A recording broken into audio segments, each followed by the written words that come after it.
Le case di comunità sono una fondamentale risposta al bisogno di salute delle persone, delle cittadine e dei cittadini, risposti in termini di salute sanitaria e sociosanitaria.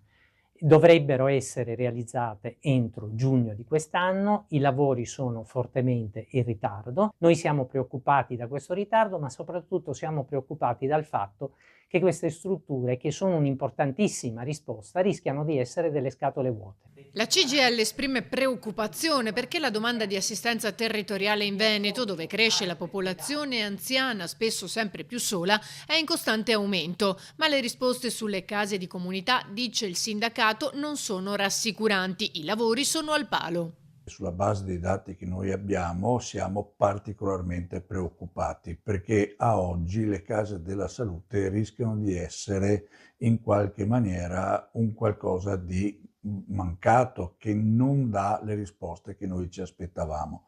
A oggi, evidenzia la CGIL, solo 3 case su 99 sono attive e dotate di tutti i servizi, mentre 60 sono addirittura in ritardo con l'esecuzione dei lavori e molte altre, pur risultando pronte sulla carta, non sono ancora dotate di personale. Siamo al solito problema.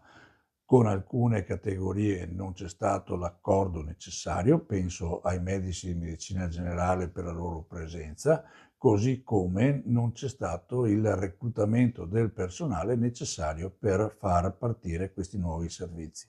Quindi a oggi è più una risposta di facciata o semplicemente il fatto che è stato cambiato nome a una struttura già esistente che non qualcosa di veramente nuovo che potesse da un lato fare prevenzione e dall'altro intervenire sulle cronicità come noi richiedevamo.